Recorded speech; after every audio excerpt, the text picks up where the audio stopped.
There were several times when we really didn't think that Joel was going to make it. Halfway through the operation, and we're very nervous as to whether or not he would actually survive even coming off the table at the time. I felt like this might be a time that a patient dies in the operating room.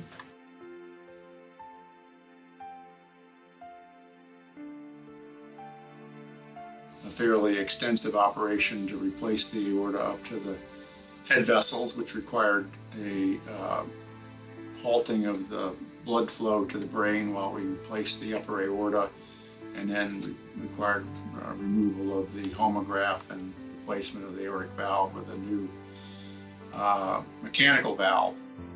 The operation that I thought wasn't going to take as long kept on going longer and longer, and I was getting reports of how critical he really was. In my 37 years, I have seen maybe 2 to 3 patients who have been in the operating room that long. I'm a very religious man in my own right, and I was praying. I went to my synagogue, and I was praying for him.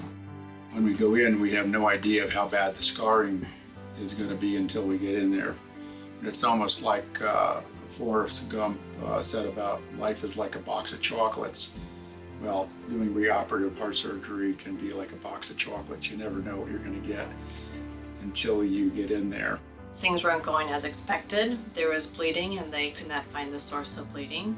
And the first time I went into the operating room, Dr. Leidenfrost said that they were going to try to redo the surgery to try to find the source of the bleeding.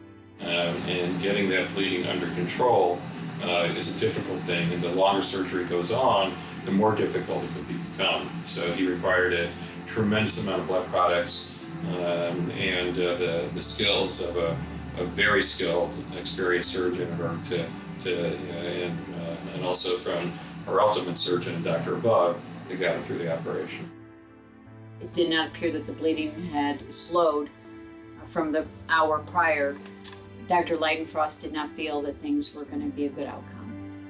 I think at that time, Donna and her sons, I know for sure, Joel's sister, knew that that they probably have lost their husband, father, brother, friend.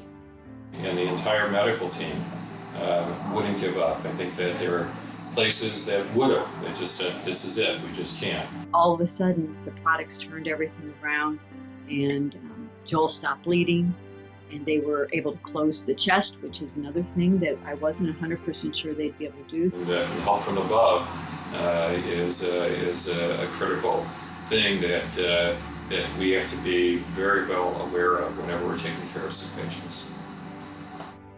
When I returned to work the next day, I was very happily surprised that Joel had survived surgery and he had survived the night, and he had woken up, he was moving all his extremities, and just elated, just totally elated that he had survived the surgery. Get out of my car after that, and I walk in, and the first 2 people I see are Donna and Joel's sons. And I just teared up because I knew that meant Joel survived. I couldn't wait until I saw that he woke up because one of the problems is because of the blood flow to the brain is compromised. It's not normal during this kind of an operation. They told me he had already moved, which is a total miracle.